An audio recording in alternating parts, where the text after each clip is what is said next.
Niilismo, termo que designa um fenômeno das sociedades ocidentais, reconhecível a partir das últimas décadas do século XIX, devido ao fato de o ideal cristão ter declinado irreversivelmente e em lugar dele não ter nascido outro ideal. Niilismo significa, então, uma perda de ideal pelo desaparecimento de uma referência desejável e mobilizadora, que se revela por uma atitude meramente contemplativa do mundo e pelo desalento. Significa também a aceitação do jogo dos contrários, de que o mundo é composto, para o qual não se vislumbra uma solução satisfatória. Significa também a negação das estruturas estáveis do ser num mundo tornado fábula. O niilismo é parente de outros termos como perspectivismo e relativismo, decorrentes da filosofia de Nietzsche. O niilismo está associado à sensibilidade decadentista e estetizante pós-romântica, por exemplo, de certa produção literária de Baudelaire e fine secular oitocentista. A asserção de Nietzsche, a forma é fluida, porém o sentido ainda é mais, para a Genealogia da Moral de 1887, sintetiza os contornos dessa sensibilidade. A desidealização pressuposta é, no entanto, um produto ambíguo, porque nasce das condições do mundo moderno, mas simultaneamente representa o desvanecimento de certos vectores positivos da modernidade. Por um lado, o niilismo provém do desencanto causado pela profanização da cultura ocidental do mundo moderno emergente, visto que as concepções religiosas se desintegraram em finais do século XVIII, mas, por outro lado, o niilismo surge numa espécie de segundo momento da modernidade, em arte coincidente com o pós-romantismo, marcada pela ausência de valores absolutos em relação a uma primeira fase, que é configurada de um modo positivo e construtivo pelo horizonte de expectativa. Trata-se da expectativa característica dos tempos modernos, que se traduz pela renovação contínua com vista a um progresso evolutivo e aperfeiçoado das condições da existência humana. Agora vai. A sociedade moderna, no entanto, ao promover a igualdade entre cidadãos, torna-os todos iguais, pressupondo neles o desejo das mesmas coisas. A uniformidade e a homogeneização dos seres humanos pode estar na origem da falta de ideal e de objetivos. Para alguns, Nietzsche, por exemplo, a democracia moderna conduz à apatia pela inexistência de diferenças entre os indivíduos, que são nivelados por baixo. De qualquer maneira, a transformação constante defendida pelos movimentos liberais e modernizantes em todo o mundo ocidental do século XIX sofre uma desaceleração em pouco tempo, visto que os princípios basilares são postos em causa por vários núcleos de pensamento e de ação. Estamos a referir-nos à crítica da modernidade iniciada por Marx, por Nietzsche e por Freud. Esta crítica afirma fundamentalmente que a razão, fundada no princípio da subjetividade, cria um conjunto de estruturas sociais configurador não da libertação, mas da opressão, da exploração, do aviltamento do ser humano e, finalmente, da alienação. Marx avança o conceito de luta de classes, Freud os de inconsciente e de sexualidade, Nietzsche o da verdade como dissimulação e como vontade de poder. O niilismo é o que resta da descrença em relação à modernidade. Em muitos textos literários, a camada residual de significações proveniente do estilhaçamento da noção de progresso unitário e supostamente universal, aparecendo como desenraizamento, secularização, antipositivismo e espiritualismo vagamente panteísta. Representa também um momento negativo da modernidade, ainda ligado a essa na medida em que o niilismo é uma resposta pela negativa ao optimismo característico do racionalismo e do historicismo oitocentistas. As categorias da razão dominadora como a unidade, o fim e a substância são abandonadas em favor da ideia da incomensurabilidade do universo.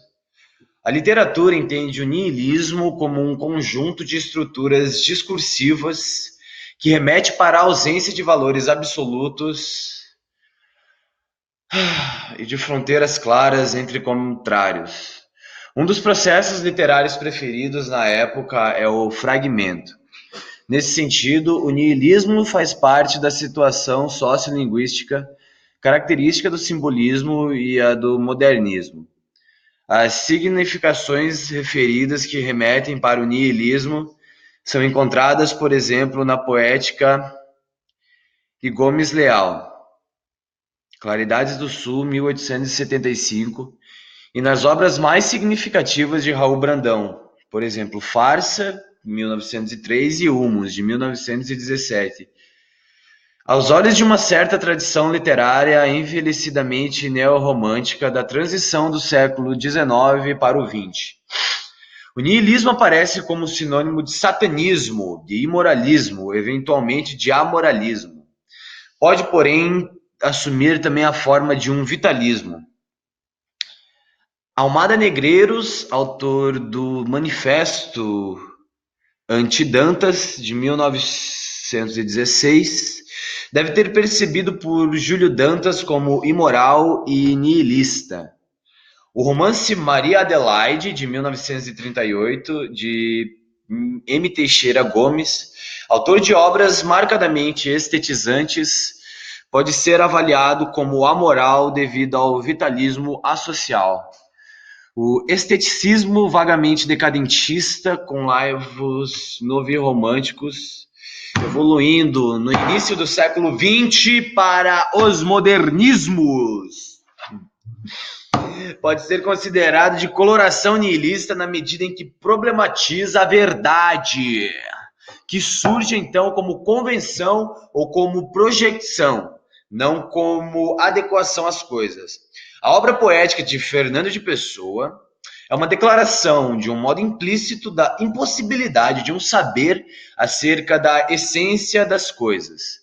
Os heterônimos são a resposta a essa descontinuidade básica entre a realidade e o discurso que pretende representá-la, caralho.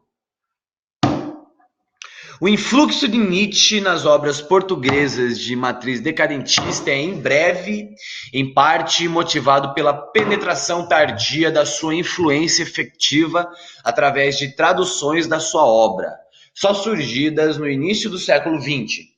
As vanguardas de expressão poética do século XX, futurismo, dadaísmo, surrealismo, abjeccionismo, construtivismo, abstrativismo, etc., apesar de contrariarem as convenções vigentes, não são globalmente nihilistas, porque visam transformar a obra de arte num acelerador do tempo, por isso são revolucionárias, e pressupõem valores remodeladores da vida decorrentes de experiências humanas, ainda não configuradas pela arte.